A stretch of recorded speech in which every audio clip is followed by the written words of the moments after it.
Hey guys, it's Friday and the weekend. So, for a bit of fun and to carry things on from yesterday's bit of a dabble, we created a couple of things.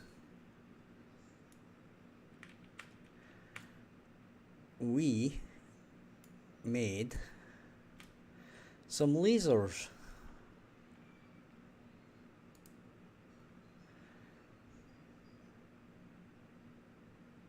And with that in mind, what we can do is check them out. So, without further ado,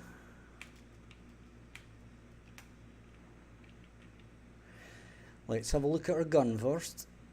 And there we go, it's a lovely gun. We like guns, guns are good. Especially when they're going to save us from bad guys, right? Now, we have added a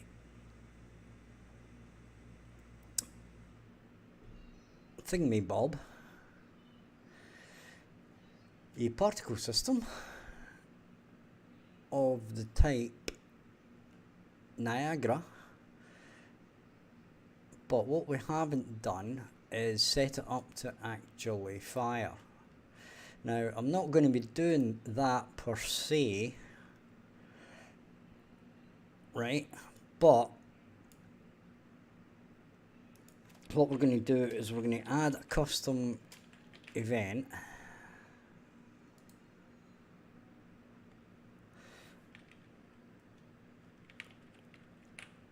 Because we don't have any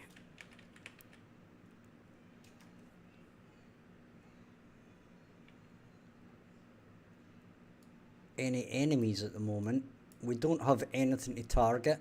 Now, I have done this in the past with my previous game on Steam, FTD2, which is a tower defense game, right? So those tracked the monsters and did all the things that we want to actually do with our laser guns, our normal guns, and our missile launchers, okay? Now, I'll show you the missile launcher in a minute, but let's have a look at this first, right?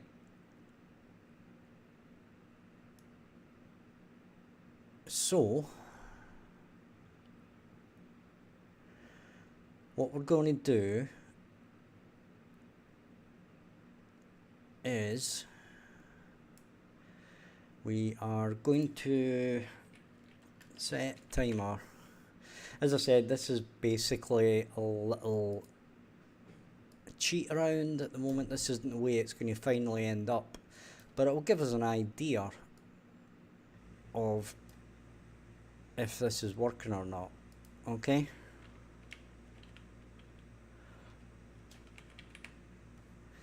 So we'll do it for this one as well. We'll do 10 seconds loop in, right? And then what we'll do is we shall grab our two ray guns, or two lasers, and then we shall activate them.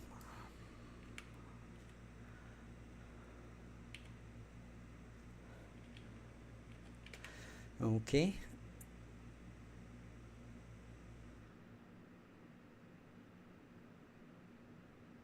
Activate. And we shall duplicate this. And this will go in ray 1.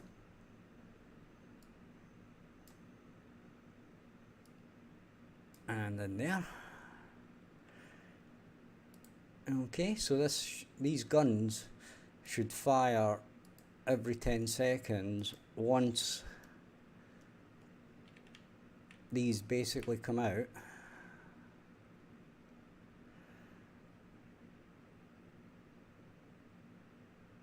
Well, 10 seconds after it comes out anyway.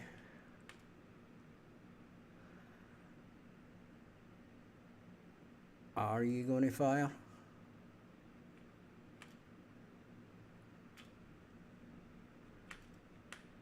I guess you're not.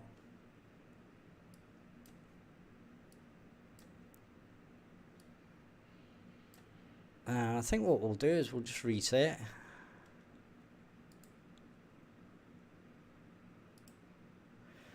Right. And that's fire lasers. And that's fire laser. And that's why that didn't work. Because I'm an idiot. Right. And then what we'll do is we'll just say fire lasers first. And then we'll stick it on a timer.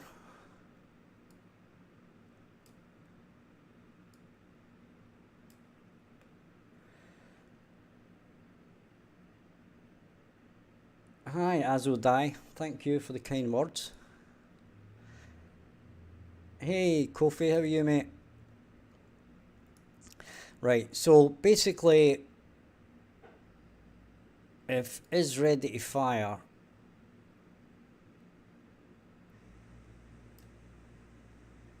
well, actually, we'll get that and we'll branch that. I'm good today. We're actually making a bit of progress on something. It's not something I wanted to work on as soon as this because I really need enemies to fire at, but I'm just gonna have to fire it myself basically. So you'll have to bear with me on that. Right. So if this is true,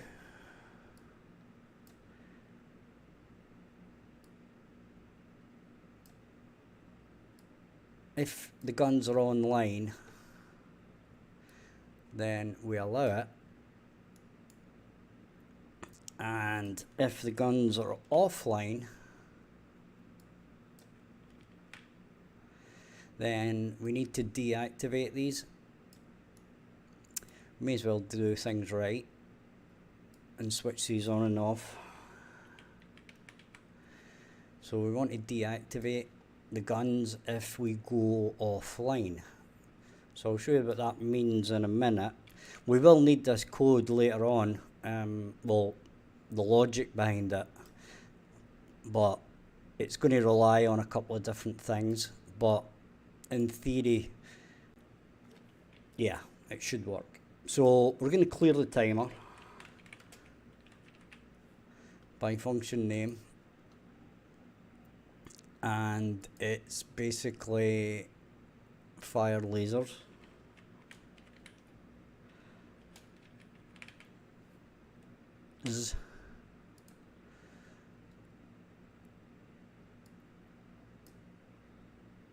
Okay, so this should plug in here.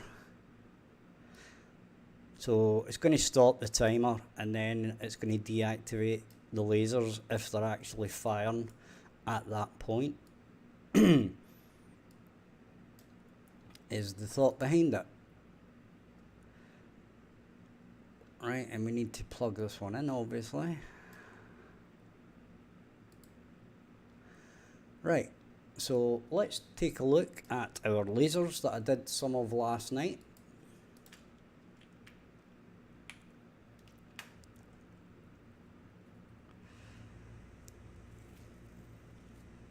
And there we go.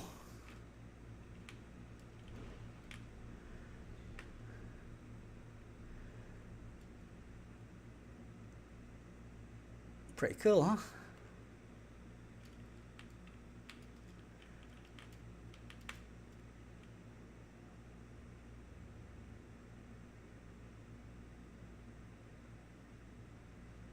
So that is the laser.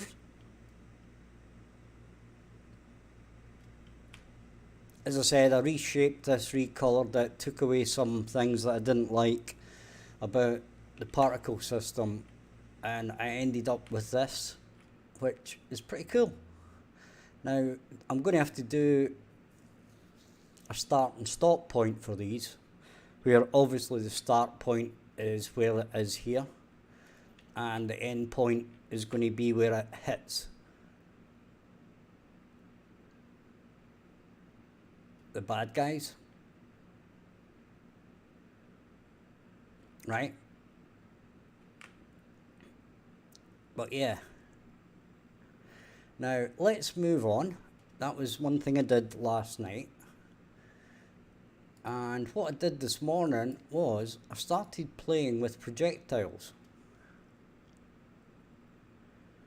And what we ended up with was a rocket launcher. You can see my perfectly modelled rocket launcher, which is obviously a cube in the middle of the air pointing like a rocket launcher. But the cool thing about this is I got it working. So, without further ado, let's have a look at the rocket launcher.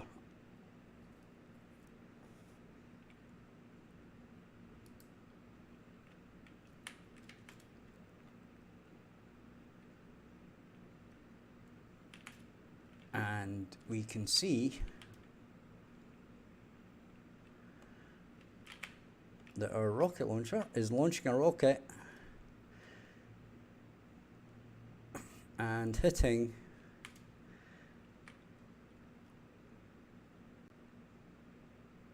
our building.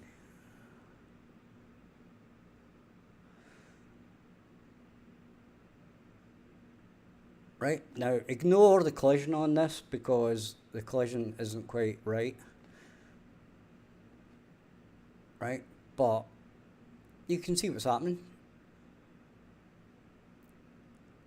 And there we go. So what we could do, right, is we could go into this building. Right, so if we select the building, we can edit this blueprint. And we could actually add one more collision. Right. That's the landing pads, of course. So we could go in here, right? And we could add a collision for this part of the building. And in fact, that doesn't need to be movable.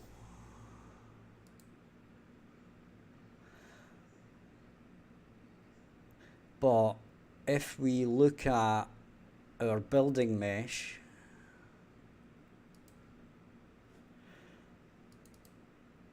and we open this, I'm kind of guessing that this is not going to have a collision.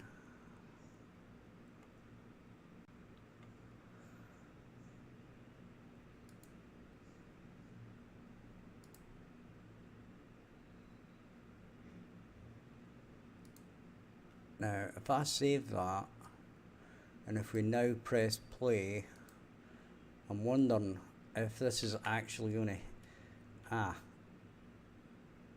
it's now invisible for some unknown reason.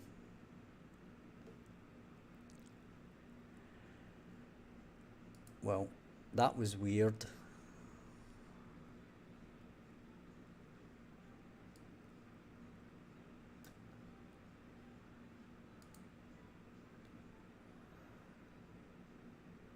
And I don't know why it did that.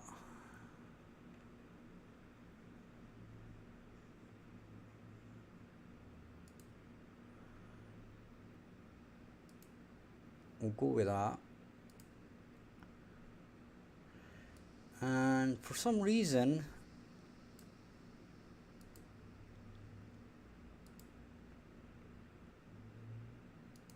our building has disappeared.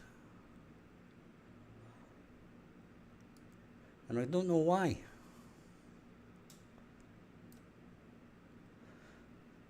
Let's go back.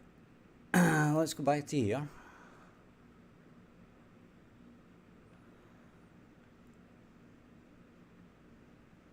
Right, it's not hidden in the game or anything.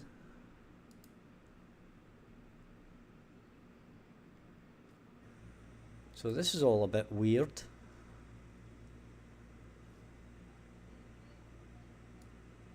Let's have a look in here.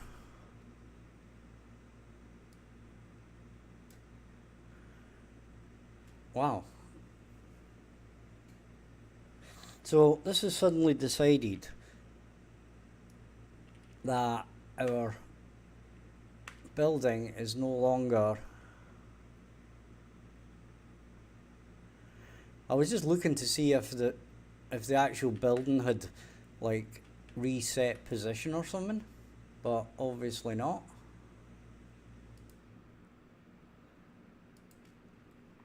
So that's bizarre. Okay, so let's delete the building mesh is inherited.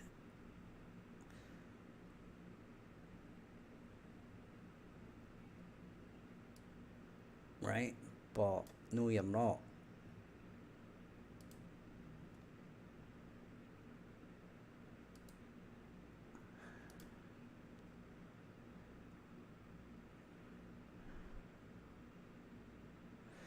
Well, this is weird.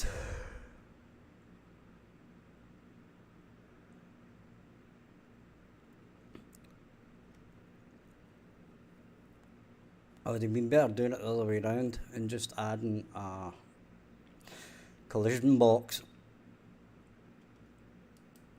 because this is kind of went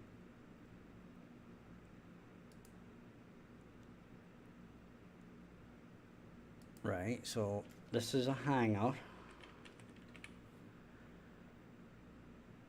and apparently we don't have any hangars anymore.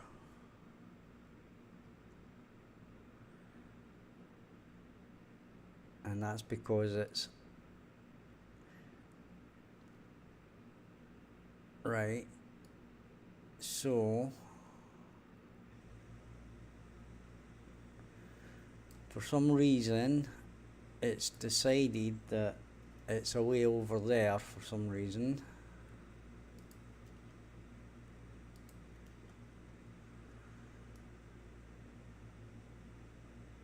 Right, don't ask me what's going on here, because I've got no idea.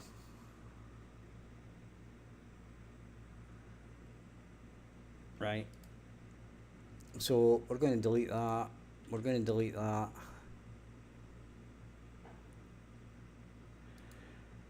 We're going to save that, and then hopefully if we drag it in again, why is it away over there? Why in the goodness gracious is this here?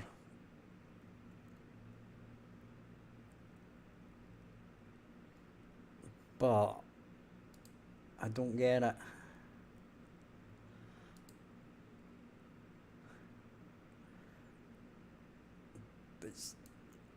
It's inexplicable.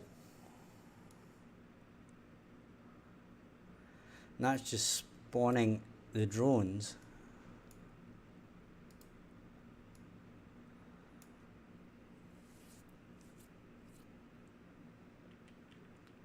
Now, this is absolutely bizarre.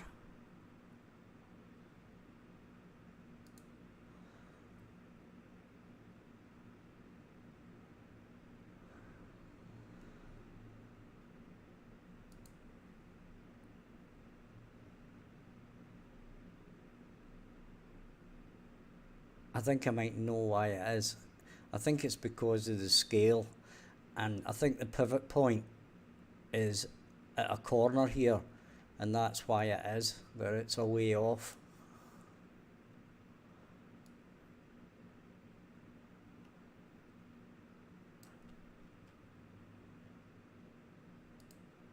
Right, so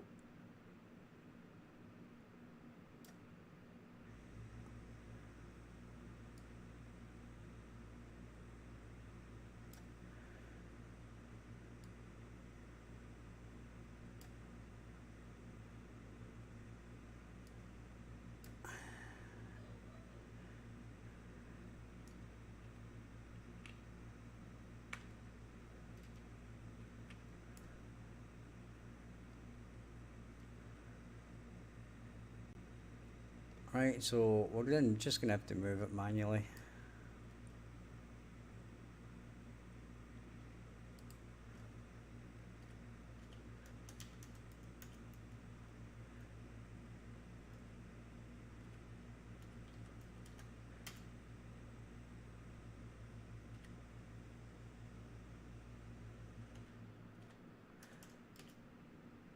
Right, we'll go for that. And then let's move it a bit.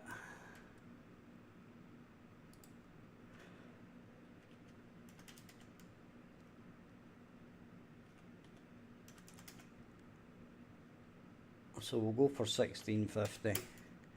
That'll do. Okay, so all of that just to, well, that shows you guys, get your pivot points right and your scaling right. Because otherwise it ain't going to go well.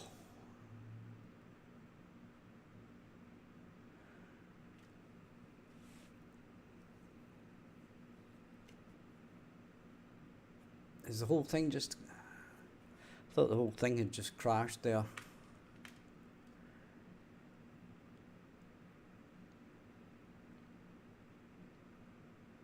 Now it is hitting the,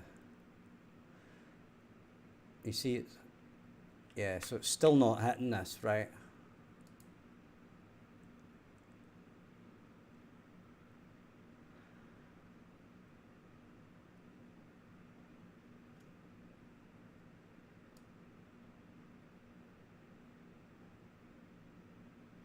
Ah, right, okay.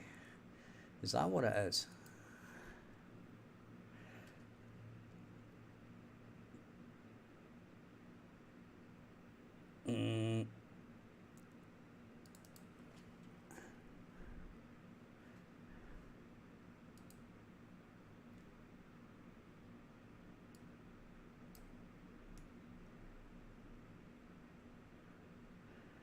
Right, it was something to do with that. That's weird.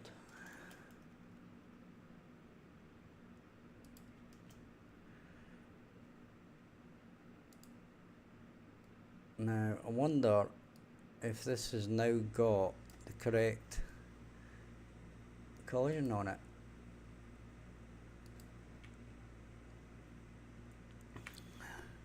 Because we don't really want it to collide with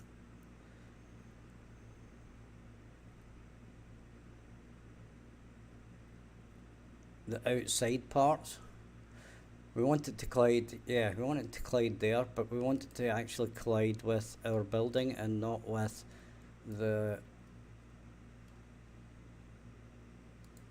So what we'll do is, in this case, we shall add a box collision. Just for the laugh. Just for the fun of it, guys. Right?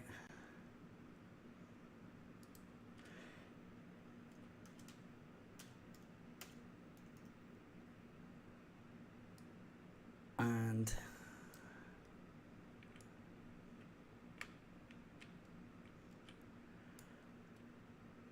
I think I only made that 100. Apparently not.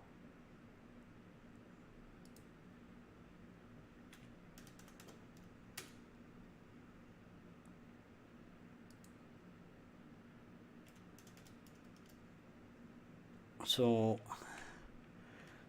this is going to have to scale up by quite a bit.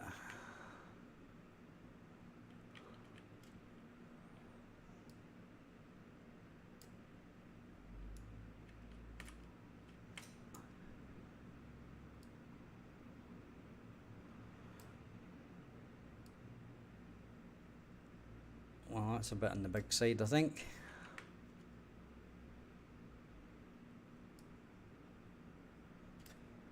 And that's me now moving the wrong thing.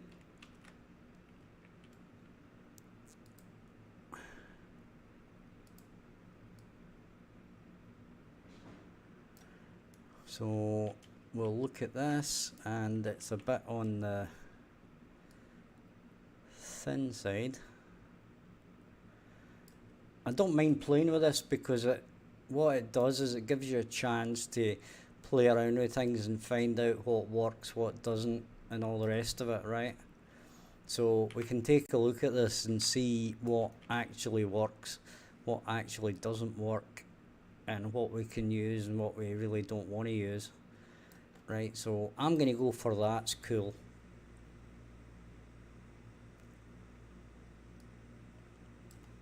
Right, so basically our missile should not enter the building now, it should hit it on the outside.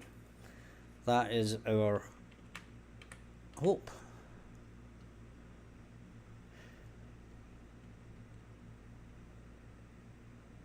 And there we go.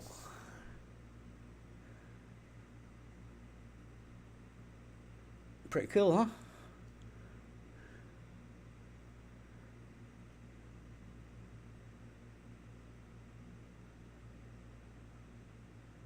So our rocket launcher is working quite well.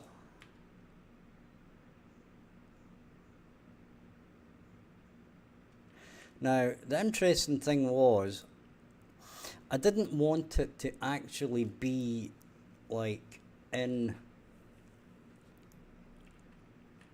I didn't actually want it to be like this. I wanted it to be kind of more up in the airy type thing, right? And the way you do that is in here. Actually, it's in my rocket launcher, right? When you create this, which is suggest the projectile velocity, you can say favor high arc, right? The problem is that works well, but basically it's way over the top, right? It's way over the top, which you will see in a minute.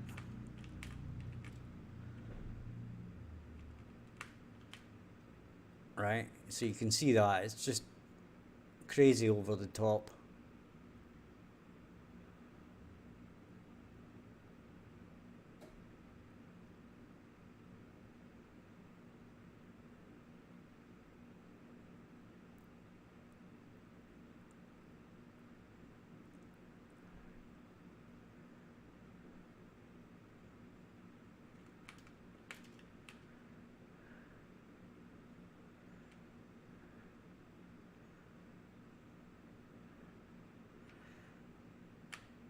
And basically all of the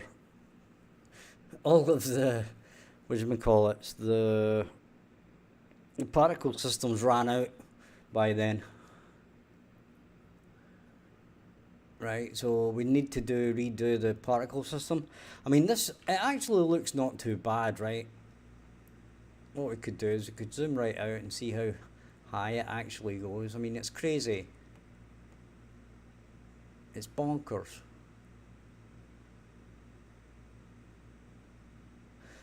Now, the interesting thing is, I'm wondering. I mean, that's taken basically about 8 seconds to get there, right? Basically, it's not got enough. Well, it has, but you can see there that basically it runs out of time. Okay. Now, what we could do is if we bumped up the speed.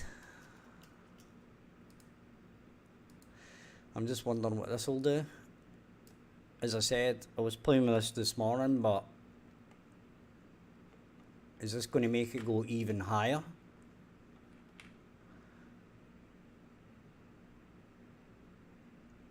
And it's not even, yeah, it's not even hitting the target now. So the launch speed has got a lot to do with it as well. It's like, it seems to be, if you've got it too high, it doesn't reach the target. If you've got it too low, it doesn't actually launch it. I'll show you that in a minute to let you guys see that happening.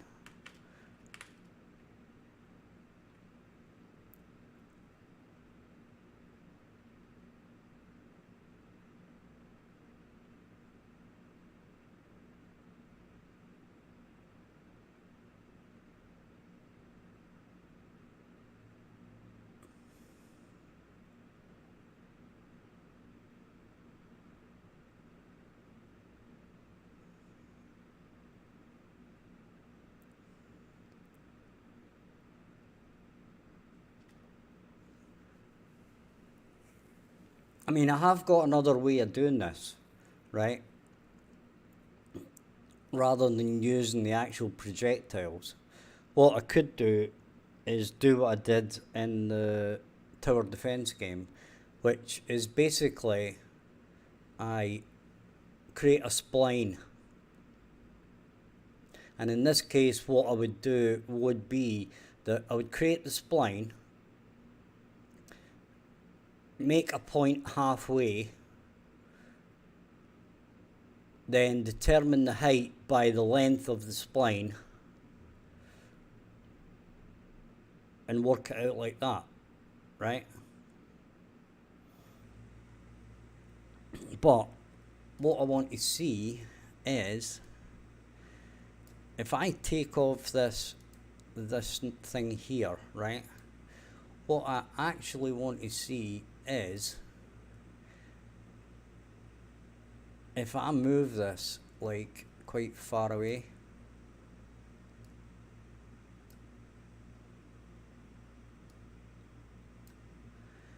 how that actually works. Now the thing is, I don't even know if I'm targeting.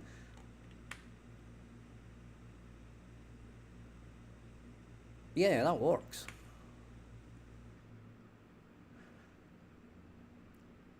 It just takes a bit longer. So basically what I need to do is get the particles to last a bit longer. But it has got a trajectory, so that's okay. Right, the thing I was worried about was the fact that it was just going straight, but it's not. It has got a parabola, but it's just a kind of, what's the word I'm looking for?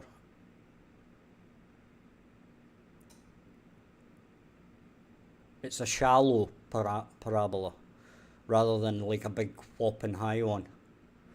Right, the unfortunate thing is you can't actually swap it about or tell it what size of parabola you want. Now, as I said, I could do it with a spline where I calculate the length of it, then basically go halfway.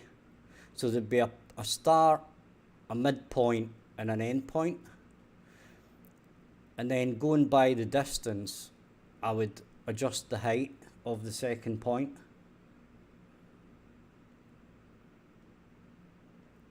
Right, we could work out how to do trigonometry, you know, because I didn't pay attention at school. But there you go. Anyway, so the thing here now is we need to adjust our Niagara thing.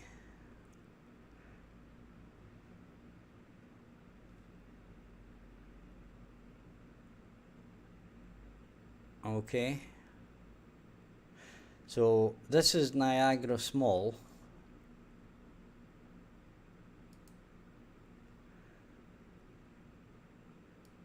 And it was still huge in comparison. So what we're going to have to do is we're going to have to duplicate this. Right? And we'll call it FE underscore projectile small.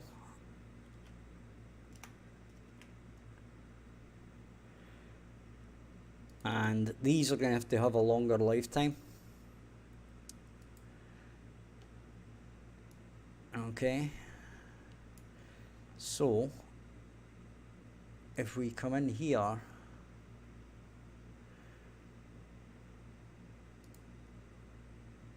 that's spawn count 1, lifetime. Right, so we'll say 5.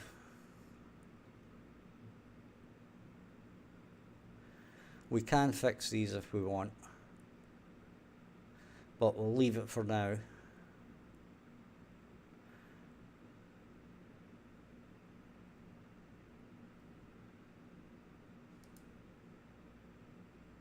Alright, okay, we'll leave that for now.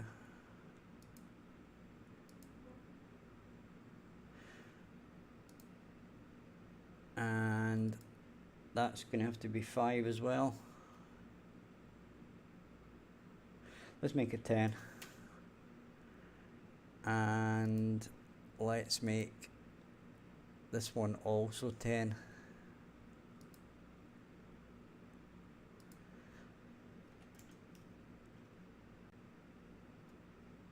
Right, so we can save that. Okay, and then what we do is not close that down, what I was looking at. What we do is we go to our rocket launcher. No, we don't. We go to our missile, and it's NS underscore FE. Okay, that was NS underscore FE, and we go with that. Now let's see if that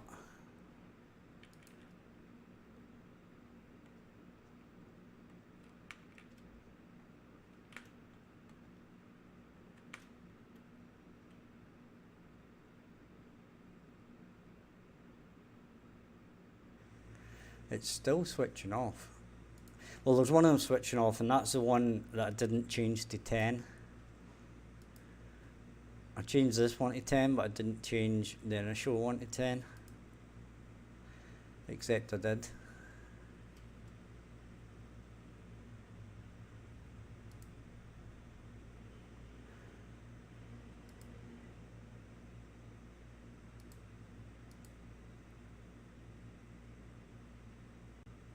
And that's the beam width. Emitter state. So there's one of these, or in fact both of them are actually burning out. Oh, there's more. So that's not even necessarily the right ones. So that's once. Initialized particle 10. Initialized particle 10. We can remove any ones here that we don't actually require. Loop duration 10. 10. Compile.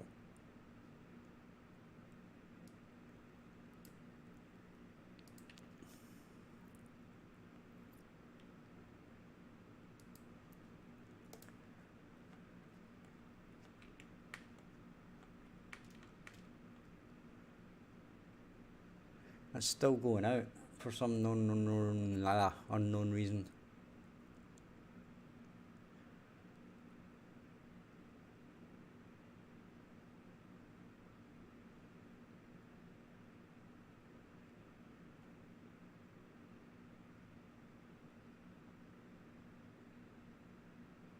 And that's because I'm a complete idiot. Because that is not the right asset. What a doofus.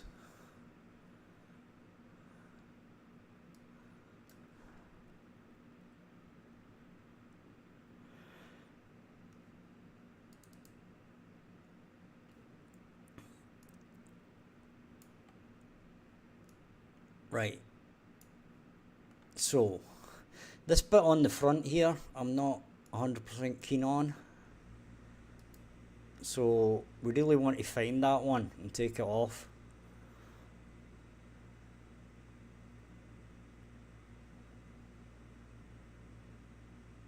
Come on, compile.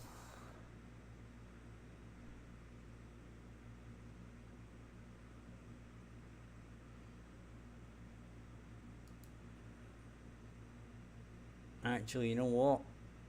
I think it could be this one.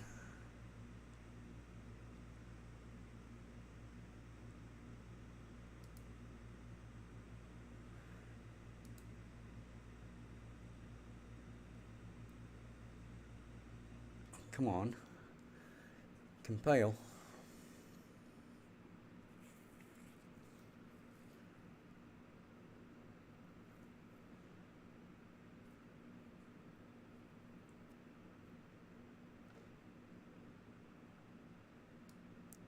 Well, this doesn't want to play ball, apparently. Right, so that's not the right one, okay?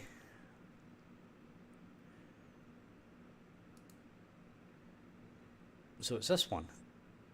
Cool. So we can basically use this one, and then if we go to emitter state, initialize particle, make it, it's going to have to be fairly long, right? Because at the end of the day, this might get to some pretty large distances.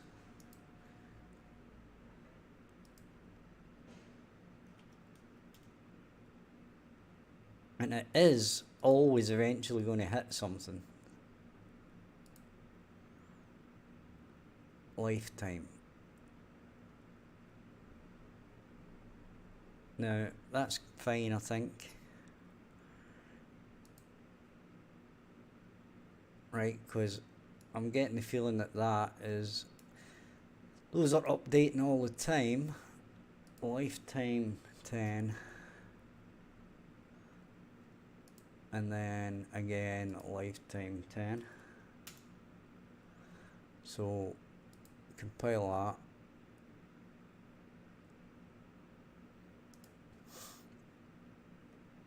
that. And let's fire some rockets, shall we?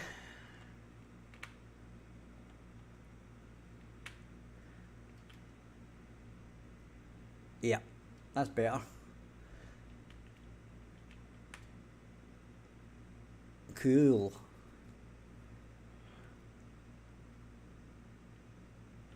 Let's get a better angle on this. That's actually pretty good. I don't know if I'm keen on the blur. The blur effect. We could take the blur effect off and just have it like explode. I think the blur effect is a bit, I think it's a bit big, right, on the explosion, but we'd need to create our own explosion, which we could do, I suppose, but we could just amend that other one. But what do you guys think? Do you think that's looking good for a rocket?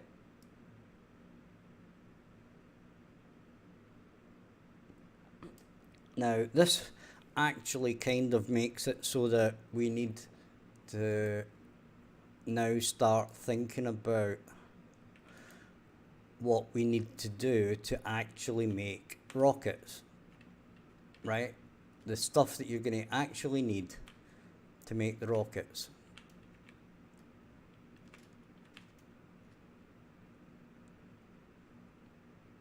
Now, that is pretty darn cool. I've got to say that myself.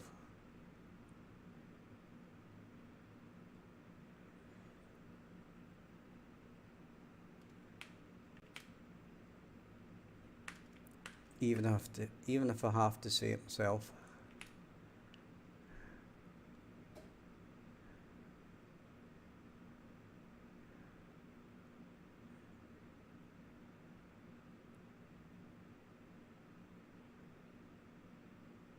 I mean, that's taken about 6 seconds to get there.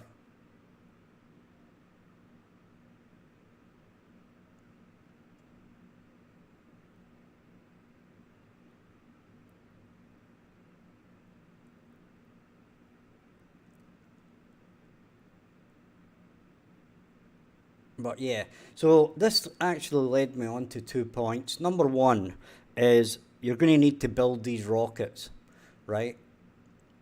So you're going to need all the parts to build the rockets, as well as the laser gun, right? Which takes you onto a normal gun, which would fire just normal bullets, right?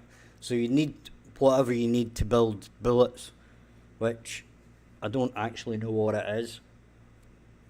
Or I know that there's bullets have a metal case and then they have powder, and I don't know.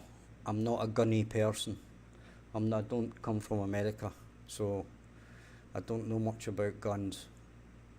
In fact, I don't know anything about guns, and I don't know anything about bullets either. So if anybody wants to tell me in the chat what a bullet is made from, and don't say metal and gunpowder, because that would be obvious, right? But that actually might be the answer. But if you guys know, tell me what a bullet is actually made from.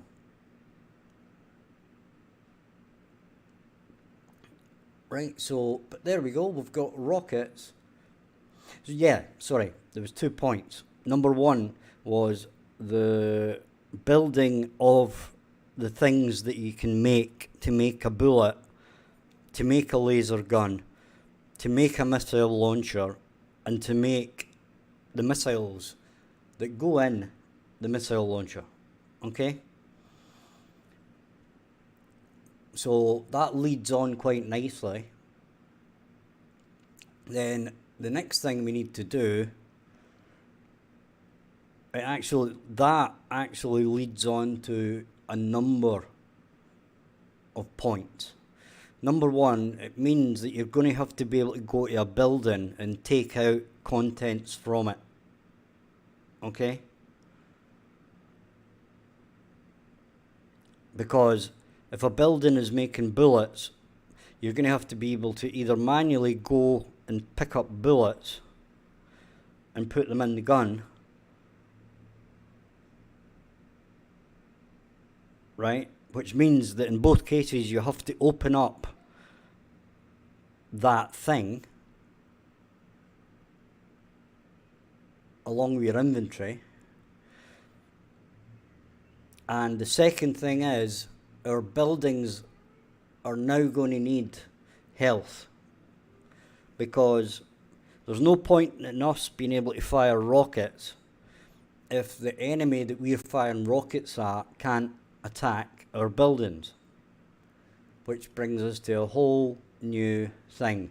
Now, I was thinking about this, and what I thought was, I'll add, like, let's say, a building health component.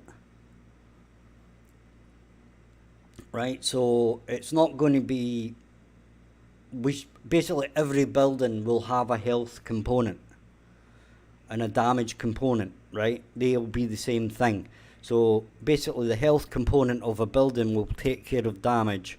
It'll take care of whatever thing we're doing, whether it's gaining health or whether it's getting hit, and whether it gets destroyed because the health has went lower than 0 or whatever it is, or if it starts. I mean, we could do it so it didn't actually, that it wasn't, you don't destroy buildings, right? We could make it that it just loses efficiency, right? So we basically multiply the number of workers by the level of it, by, there's another thing which I can't remember off the top of my head, and then we could multiply it by its current hit point percentage, right? And that would give us an overall efficiency of the building. So basically the monsters wouldn't destroy it, but they would basically render it practically, not working, which would have the same effect. And then over time we could re-establish the building, right? So let me know what you think of that, guys. And I'm going to pop for a quick cigarette, and I shall be right back. And then we'll actually start on our damage / health component for our buildings. So don't go anywhere, hit subscription, check out the description for Discord, Patreon and previous game, and I shall be back very, very shortly.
Okay guys, we're back. So let's create our component, shall we? Now, I'm not going to do what I normally do here. I would normally make a, or let's have a look. Right, normally what I'd do here is I would create a C++, sorry, class, right? And I would basically, it would go in buildings. Actually, I would create a new thing here called components.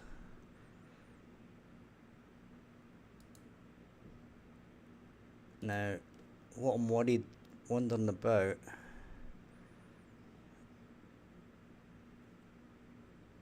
is, right, so here's how I'd normally do it, okay? I think that's the best way to do it. This is the way that I mostly do things now. I do forget on occasion, has to be said, sorry about that, but that's the way it goes. So what I'd do here is I would actually create a new C++ class, and it would be an actor component, right? And then I would call it, in this case, CPP comp health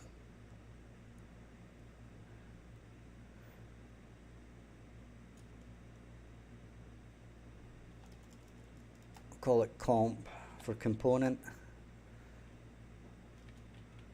and then building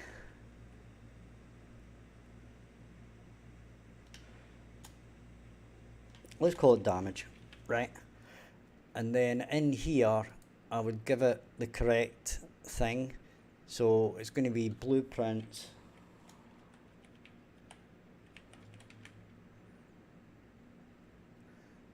and then I would say building, then I would add components, okay? Now the reason I do this is that if I ever want to do the C++ for it, then I can, okay? Now I normally just leave these blank for the moment. There are a couple that has some C++ in them, but not very many. But the idea here is that if I ever want to convert some of the stuff into C++ from the blueprints, then I can, right? Because the way it works with Unreal Engine is you can't do a game in C++ because you need like actors and stuff, right? And you work with amalgamation of both, so you use both, right?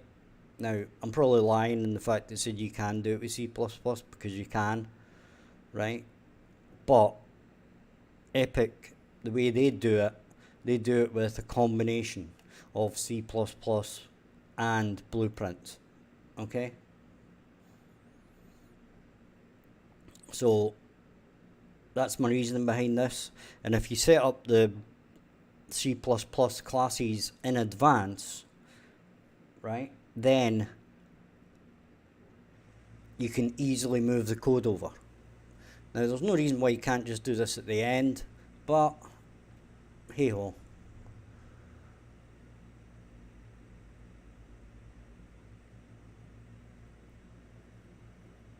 So we shall just need to wait on this compiling, and this is where it tends to have a little bit of an issue. I have noticed it having a little bit of an issue at times with this, and it basically comes up with a crash. Yeah, it's done it again. In the task menu, the task manager, you can see like crash report client editor, and if you just basically end that task, it kind of finishes.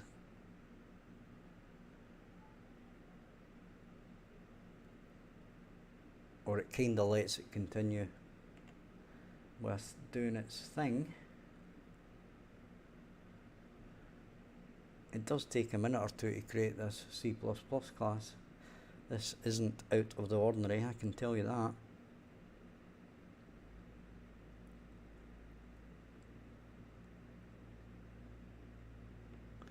Right, but we'll just wait on it doing its thing.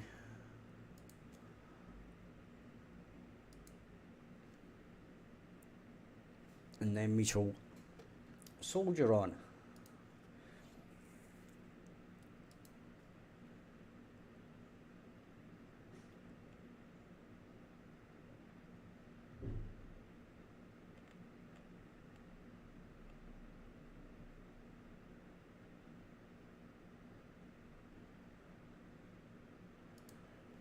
Right, there we go.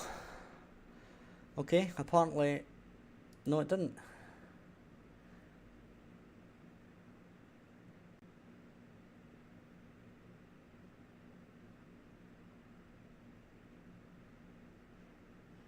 Okay, it kinda did work, right? It did work, but it failed to hot load, so weird things happened, but it is actually done it. Right, now what we need to do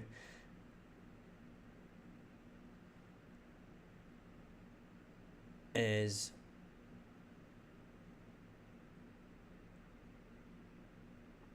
open it.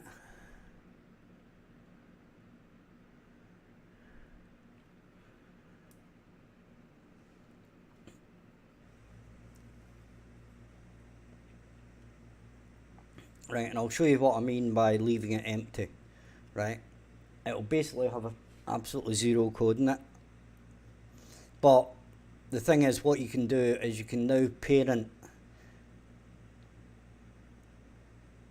the other class to it.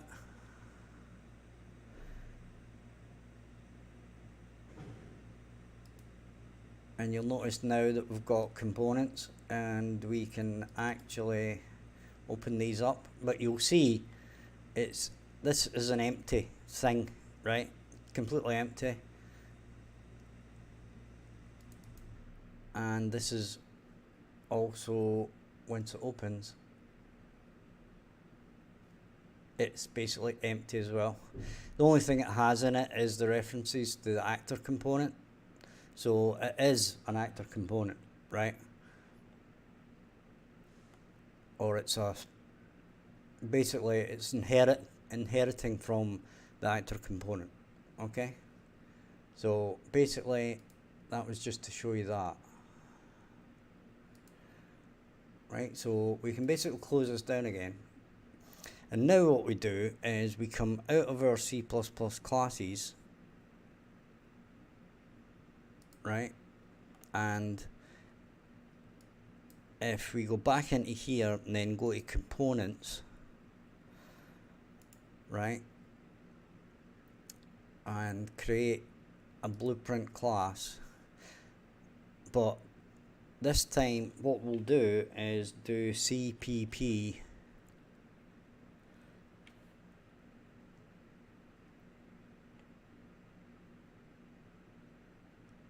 and what did I call it? Was it building? Now apparently it's not there, and that's because, right, we'll cancel that and we'll compile, and this is going to recompile all the C++ code, right, and apparently it didn't like that for whatever reason. Oh yeah, okay, this thing here, I need to change this line because for some reason it doesn't like the file extensions.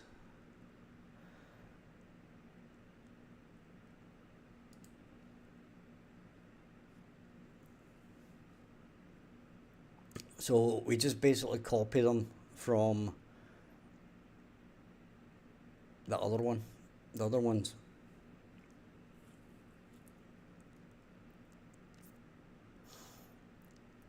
Okay, so like if we look at another one, right, this is one that's actually doing stuff. That just says components and engine utils. Now, is it the CPP or is it the H? Let's have a look at this.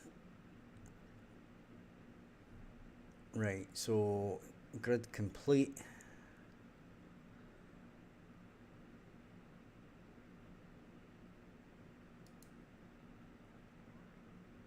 And this one says CPP grid complete.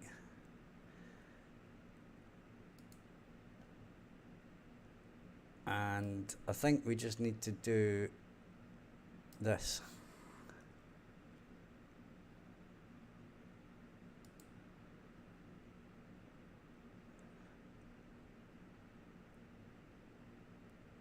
Right? It's that long since I did this that I'm not on the ball with it 100%, but hopefully this will build.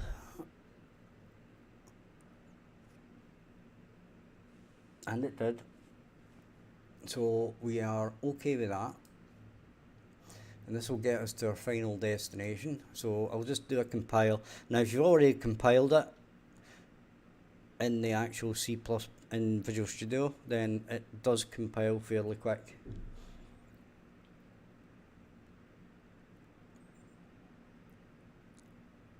Now having said that, it'll take all day. Well, it's done it now. Right, so now we should be able to do blueprint class, then CPP,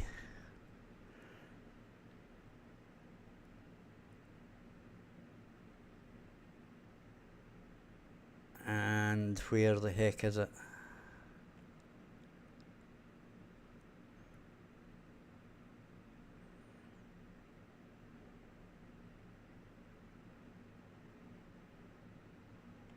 Where the heck are you?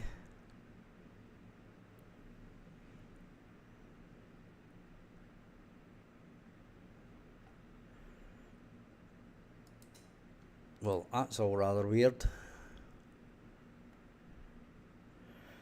Right, so let's have a look in here. So this shows you my inexperience with using C++. And it's been such a long time since I actually done it that I can't remember how this works.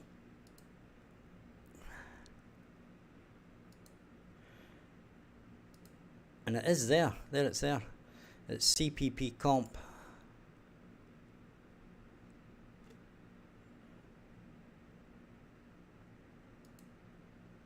Right? So we'll try that again. We'll go back in here and we'll go into components. And we're going to create a class.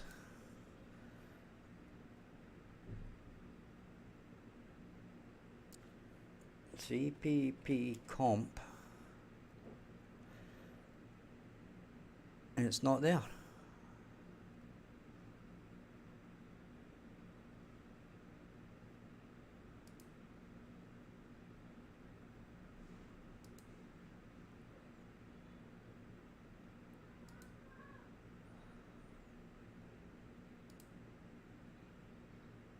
Well, that's bizarre. Well, if we just do an actor component, right, we'll do that, and then we'll open it, and then we'll try and reparent it.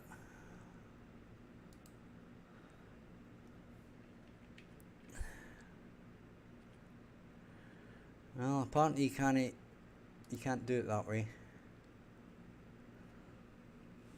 Okay, whatever. And that's why I didn't rename it, by the way, guys.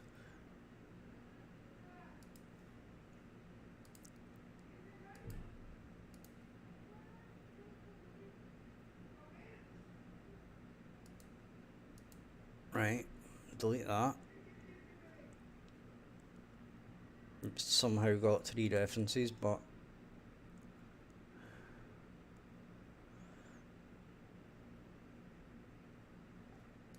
right, we'll try this one more time.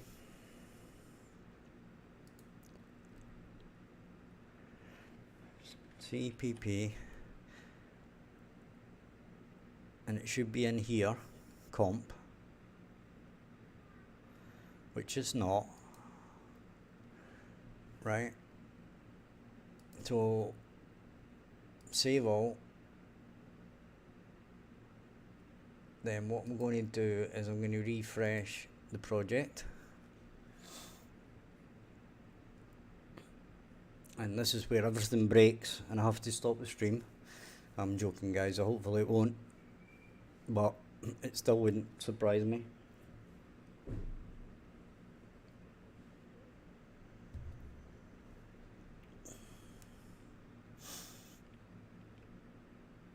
Right, so that's worked. So I'm wondering if it's going to be here now. C, P, and it's still not there.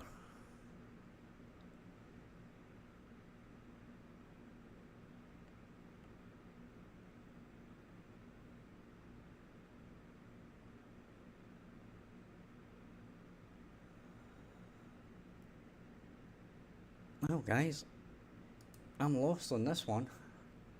Right, here's what I'm going to do. I am going to save all. I'm going to close it and then I'm going to reopen it.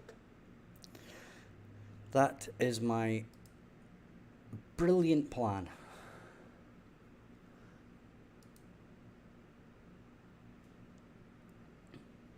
Which probably isn't very brilliant at all. But it's the only plan I've got. So we're going to have to go with that plan.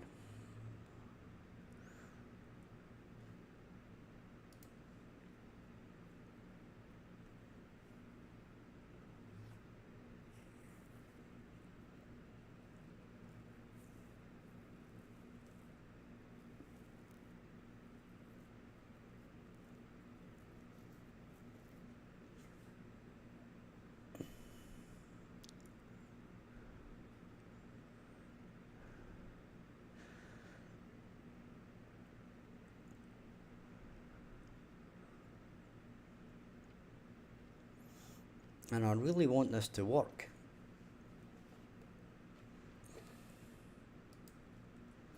So I'm going to, while that's loading, I'm going to do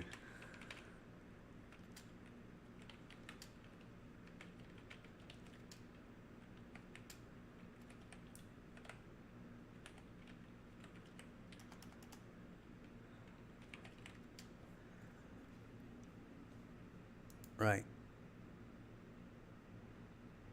Let's go.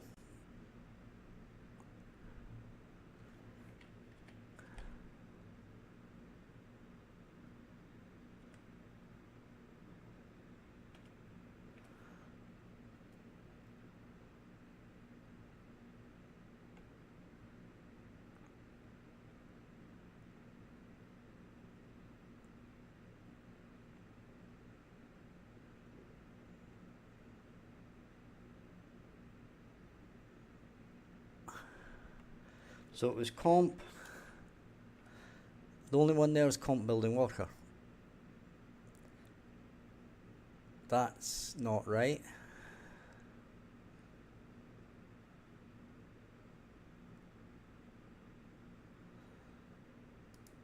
So I can't parent this if it's not available.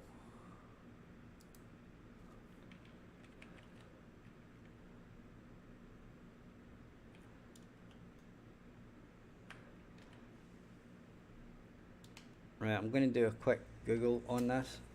I don't like doing a Google while use.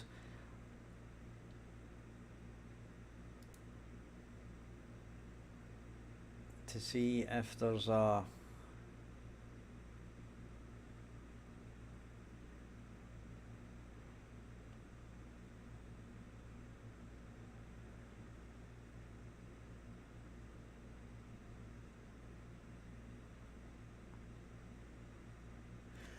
Right. Now, I think we're going to have to look at this for a second again.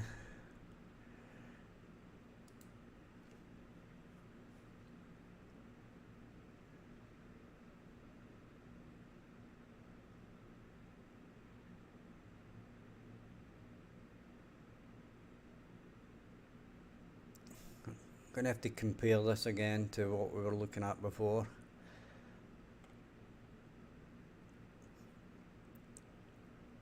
Right.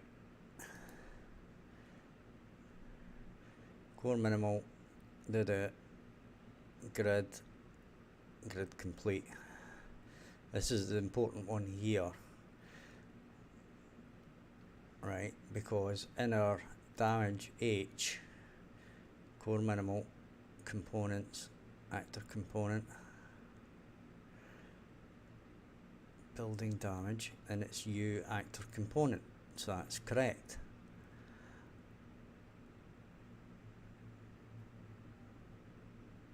We'll just make sure.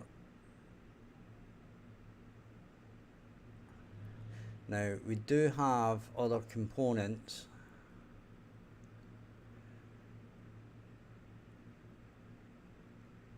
Now I don't know where they are.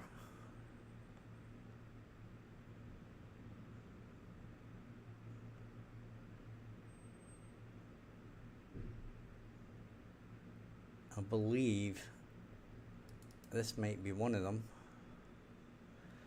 Yeah, that's components, actor component. And if we look at this one, it's just the building.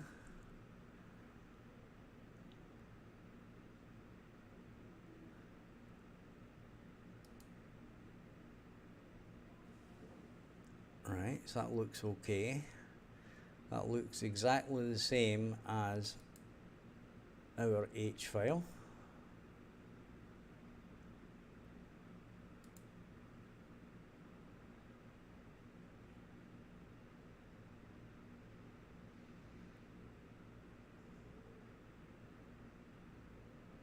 Are you guys agreeing with me here? These look exactly the same.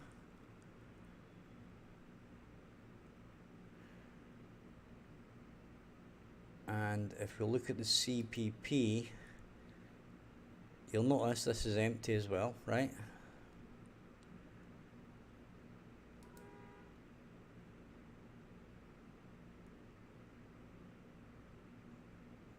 And that's exactly the same.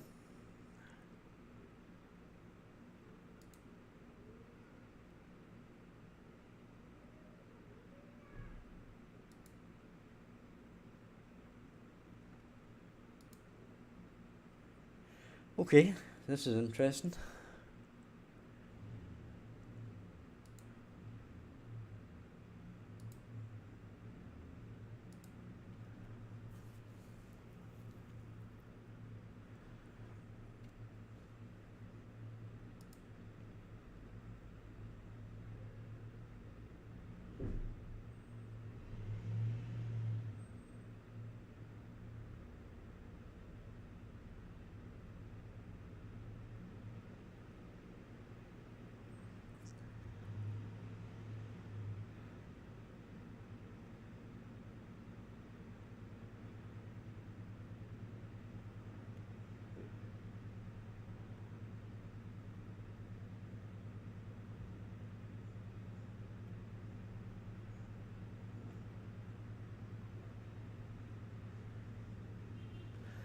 Okay, so that's built.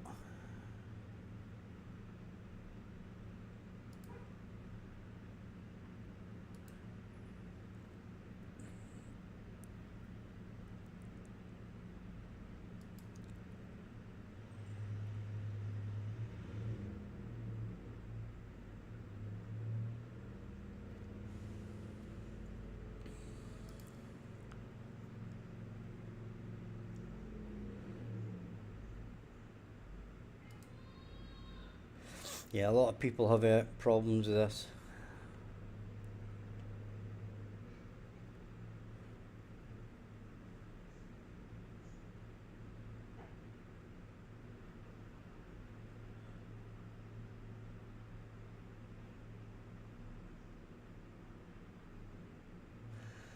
Right, so that's that done.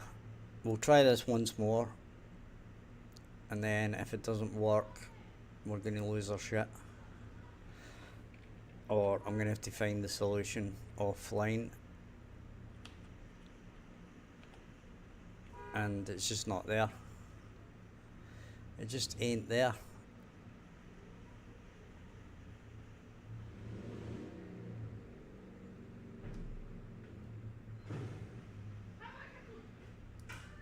I don't know why it's not there, because it's in here. So that kind of doesn't make sense to me, but what the heck. Right, so we're just going to have to do it the old-fashioned way. Hang on a second, what did that say?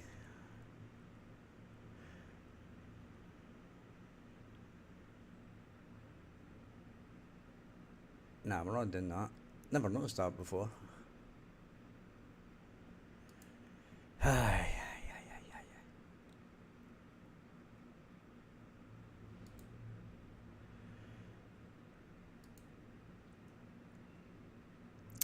Well,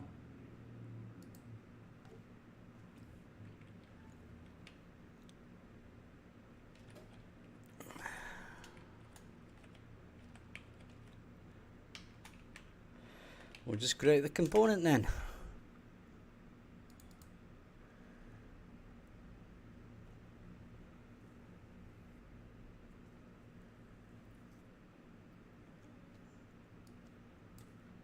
And you probably are going to do something in begin play, which is you'll be going and getting health stuff, the maximum health, minimum health, and all that crap. So we're going to have to create a structure.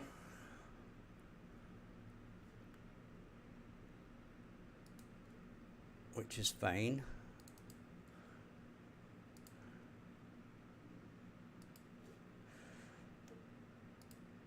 Right, so blueprint, structure, struct, building, damage,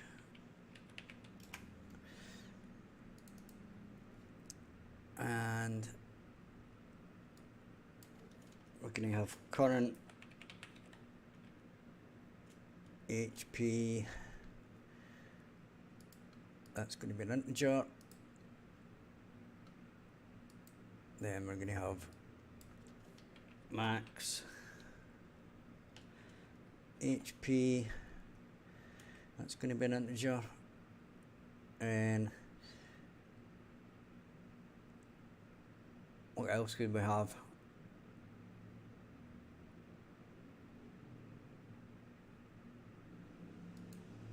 I suppose it's going to be building type, isn't it? Type. And that's going to be building type. And that's going to go at the top.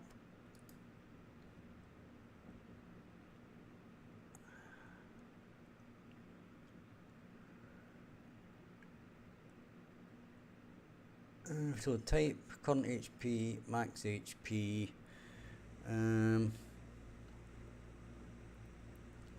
Then I think we'll have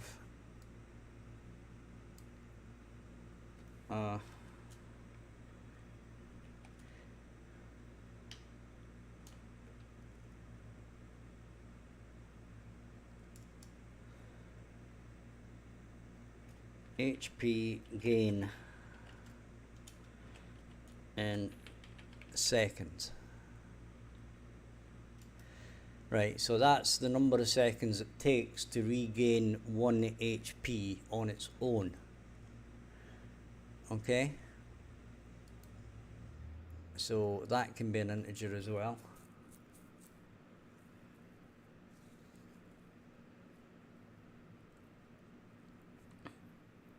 And finally, we could add a new enum. Right, So we'll save that for now, and we'll create a new enum, right? And it's going to be E building damage status.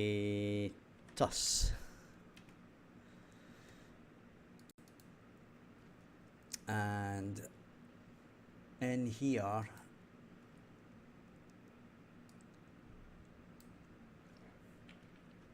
we'll have full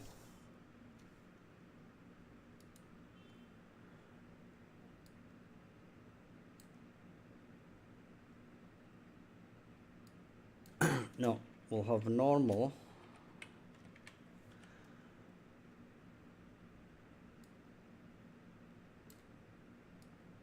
we'll have light damage, then we'll have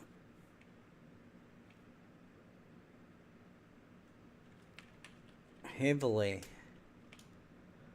damaged, we'll say lightly, light. Okay, wants me to type that again then.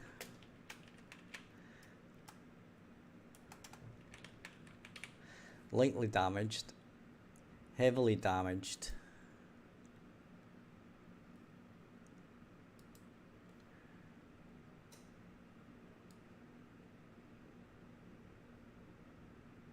then what could be worse than heavily damaged? I'm looking for something that's like on its last legs or something like that, but I need a word for it. I need a word for on its last legs, but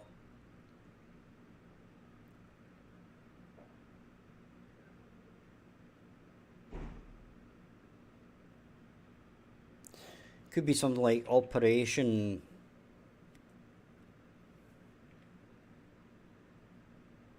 Come on guys, think of something for me here. I need a word.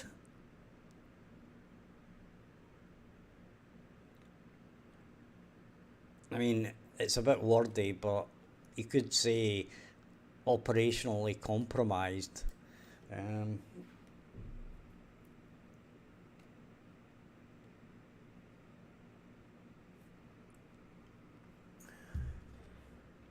Something that's like, say, needs repair immediately. I suppose I could put that. Needs immediate repair.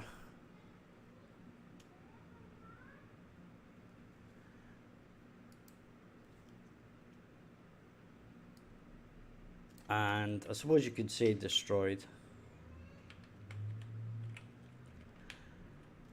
Right.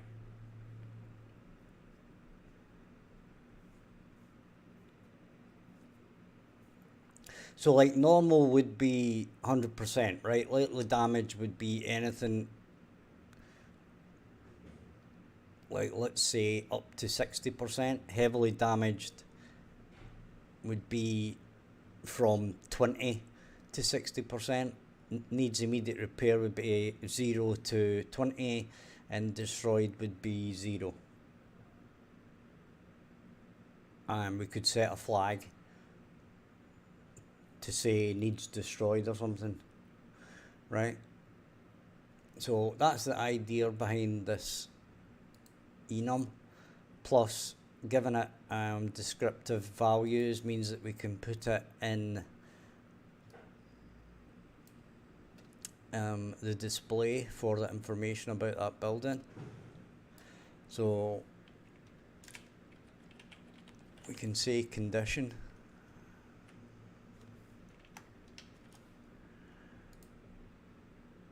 and this is going to be our E building damage status. Okay.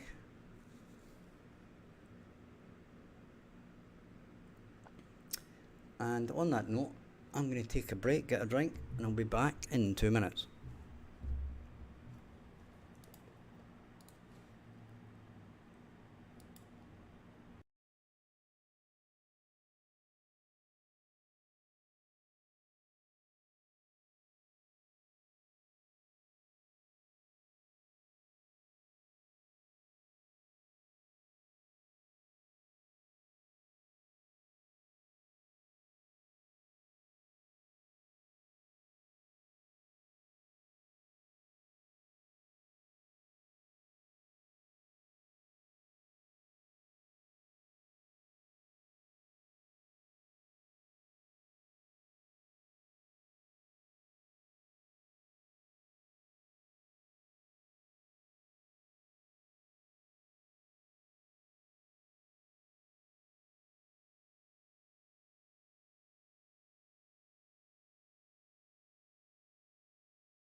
Okay, we're back, and let's get on with this, shall we? So, in our damage, our comp building damage, right, we are going to set these up, okay? And we're going to have a variable, and we're going to call it damage stats.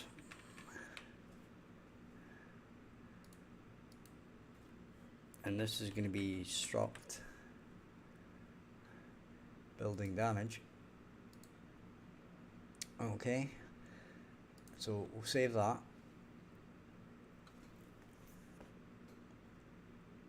And the next thing we shall do is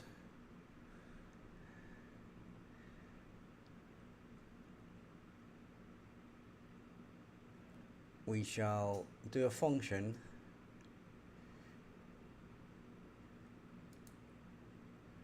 that's going to set current health.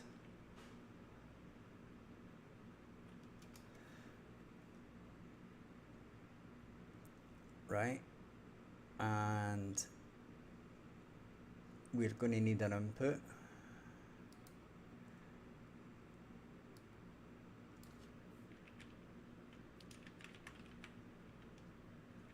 And it's going to be damage or health, and it's going to be an integer. So if it's damage, we're going to take it away. It's going to be a negative, right? And if it's health, then it's positive, right? So we're going to drag in this, then we're going to break that, and the only one we actually need is the current no, we need two. We need the current HP, and so we don't need the type. We need max HP and current HP, and we could set the condition here once we've calculated this, right? May as well, in fact. That would make sense. Right, so basically current HP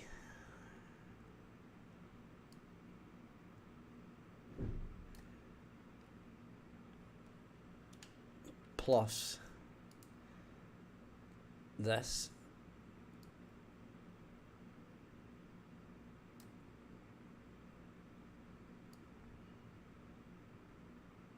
well, it's this actually. Yeah, I need to do it that way around.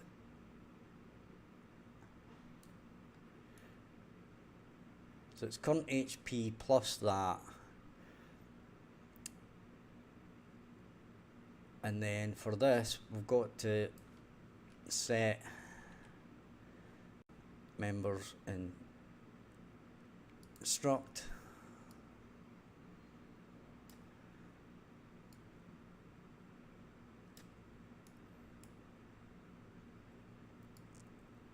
but then we've got to clamp this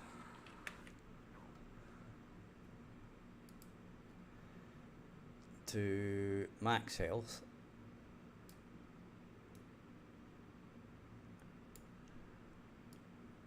right? And in here we're going to set current HP, and we also might do that.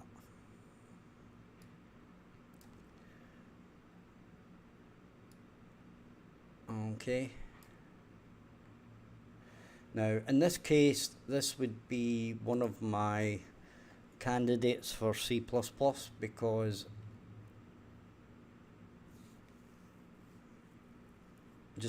basically, because we're going to have to go through a number of switches.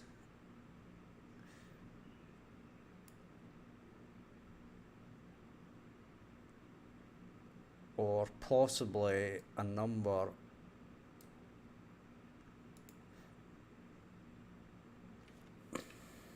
switch on integer.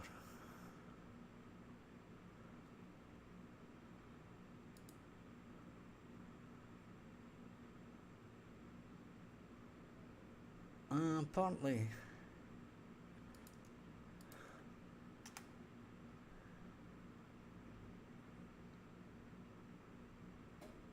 integer.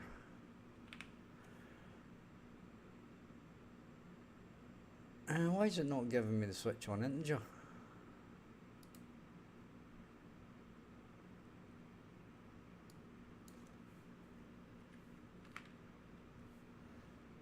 Well, it's because it's switch on int, apparently.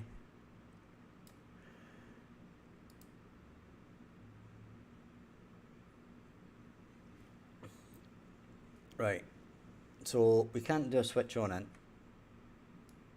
Okay.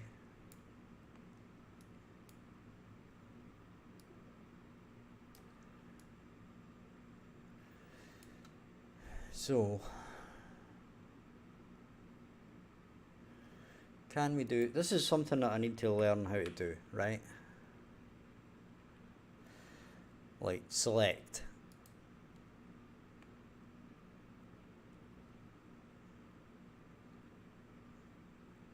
I'm sure we can probably do it with this, but I need to have a look at this.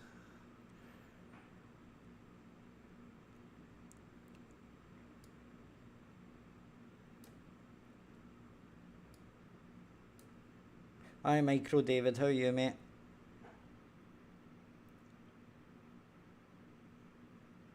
Option 0, option 1.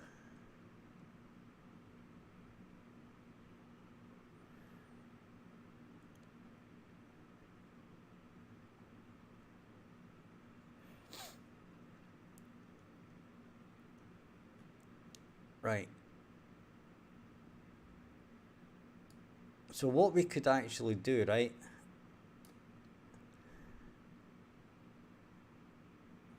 is divide it by 10.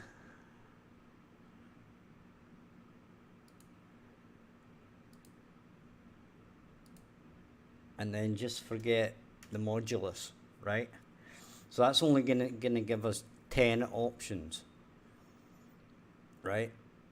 And then we could switch on that.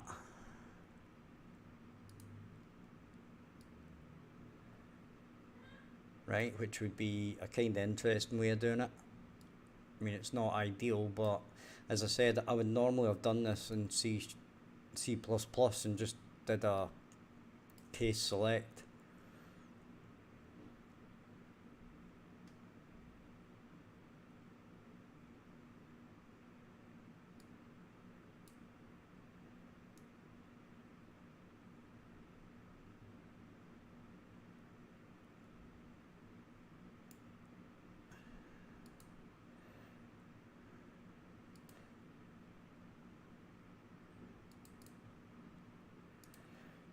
I mean, this isn't ideal, but it's one way of doing it, I suppose.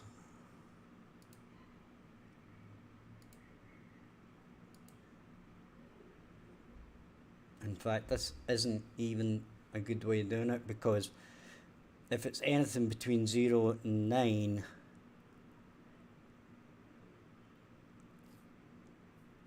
yeah, it's kind of like we need the modulus part as well.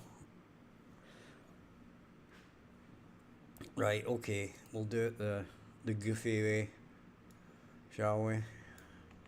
We'll do another function.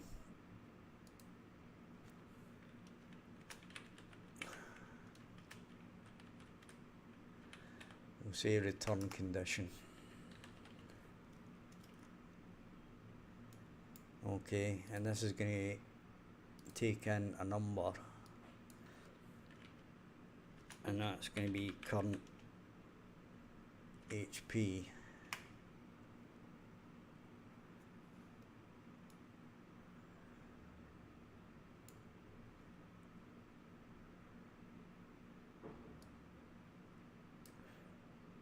And we're going to return the condition, and that is E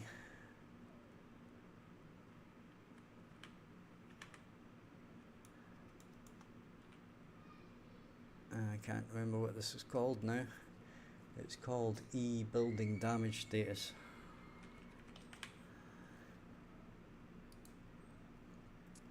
Right, so it's going to be that. So if that equals 100,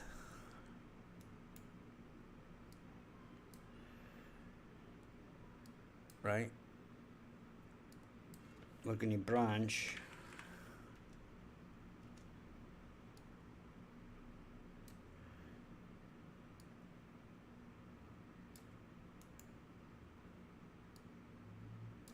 and we're going to say normal. Okay.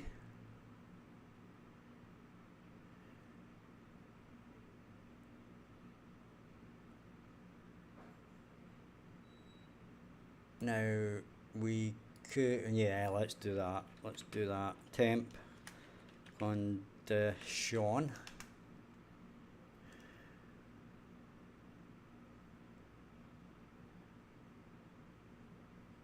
And that's E building damage status. Okay. So when we come in here, we'll set it to normal on the first attempt. This is kind of where blueprints.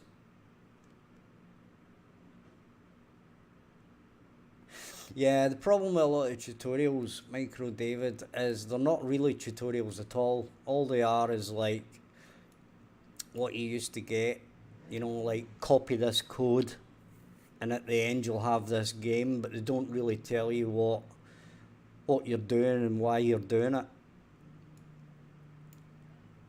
Right, so what we'll do here is we'll not do that, right? But what we will do is put a temp condition in here, because the final one is going to be, so we're going to set it, and that is to normal.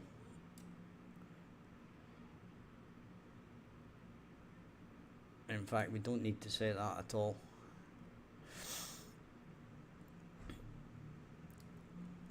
So if it's false, we basically do another one of these. This seems so clunky, but I just know that you have to do this in blueprints.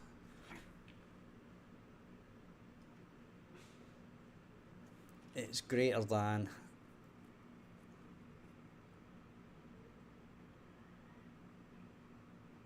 or equal to, let's say, 60.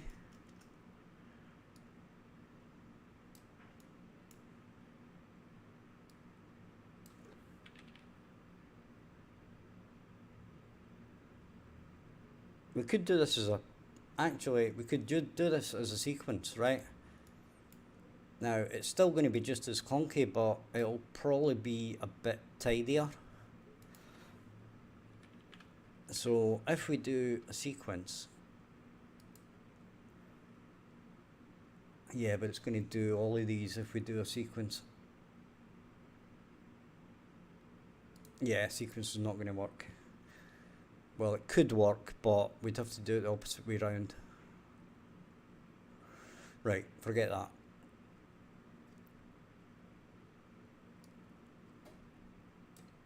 So, in the meantime, we shall do that, and then we'll do kind of that, and we'll do kind of that, then we'll do kind of that.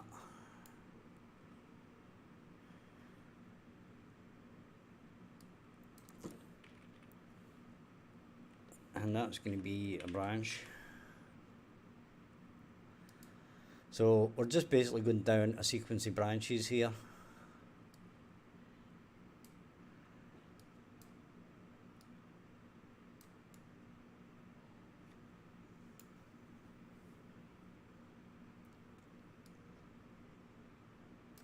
And we can do that, but this time we're going to set this to lightly damaged. I'm beginning to wish I'd never actually done this, started this, because it's the way it's looking, it is already giving me a headache.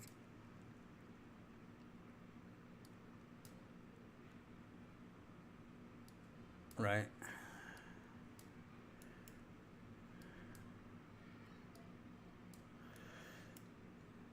And we can basically do the same thing again.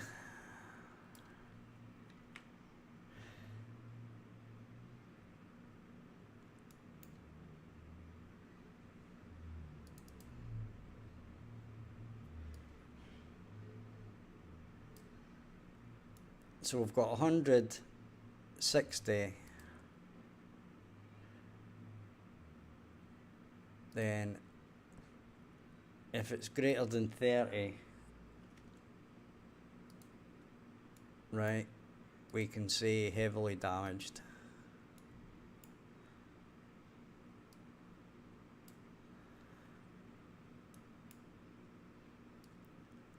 Right. And then we basically copy paste this again, another twice.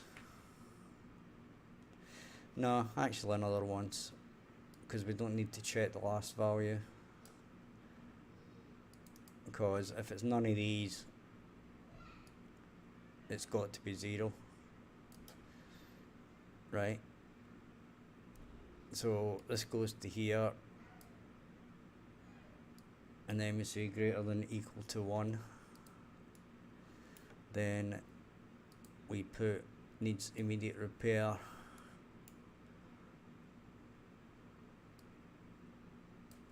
Right. And then if it's false, we basically go to here, and that means it's 0.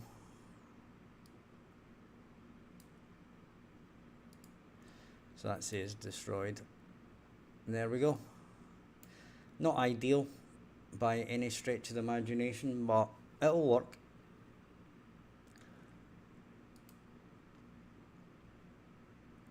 So we can make this pure.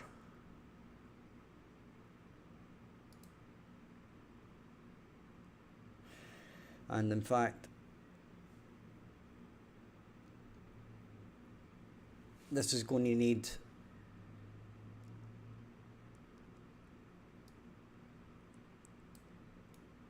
actually going to need sorted out, because this isn't right. This isn't going to be right. Right, what we need to do is also pass in the max HP. Right, I'll explain this to you in a second. Max HP. And that is also going to be an integer. And what we actually need to do is work out the percentage, so that if these have got different amounts of health, that we calculate the percentage of the health and then go by that, which is basically the same thing as if we set it to 100, right? Or at least we'll get the same numbers, right? So we want to divide float by float.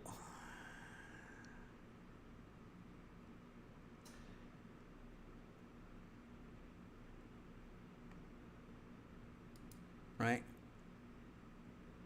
So we basically put that in there and that in there.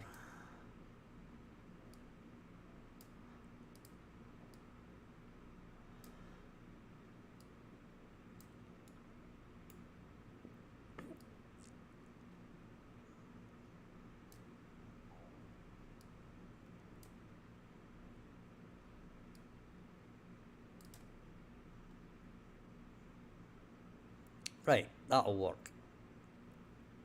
That'll work for any of the different propositions that we can have, basically.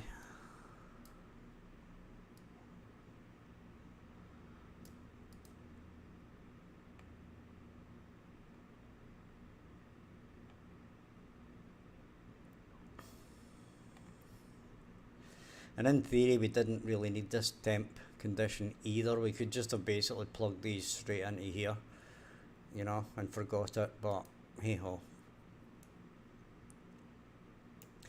So if we go back to here,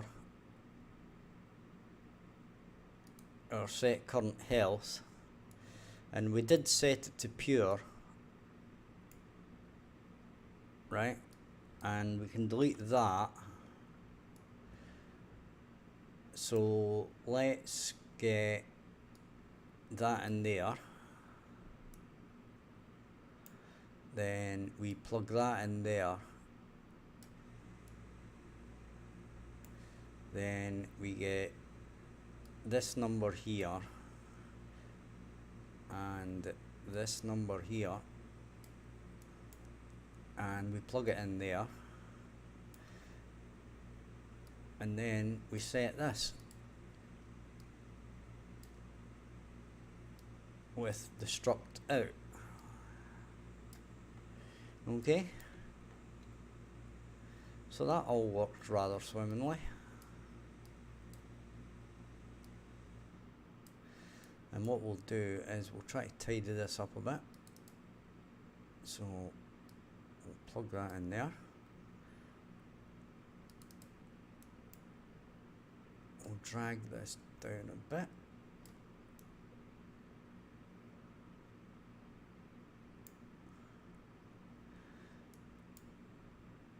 Yeah, that looks okay.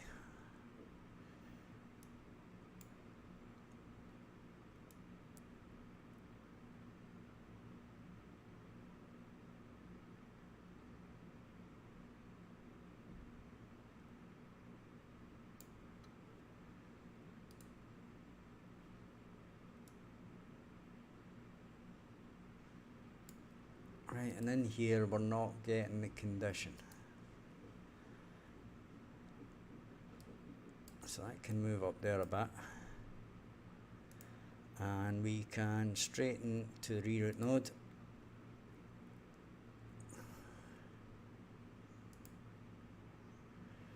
And straighten to that reroute node.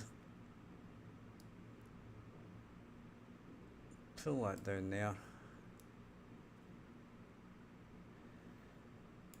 And we can do that. Then drag this down here.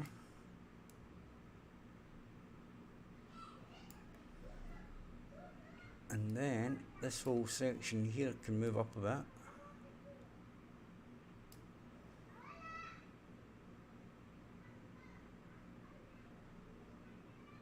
And that's looking much better.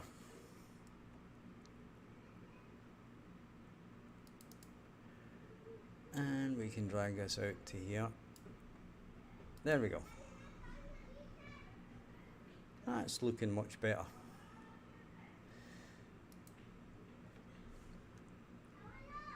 And on that note, guys, we're going to call it for this streaming session. I'll let you see what we've done today, which is we've created this component, this building damage component. We can now add it to the buildings. We're going to have to create a new data table with each of the different building types and their base hit points. Then we're going to have to add it to the different building info screens. But in the meantime, we have a lovely rocket firing.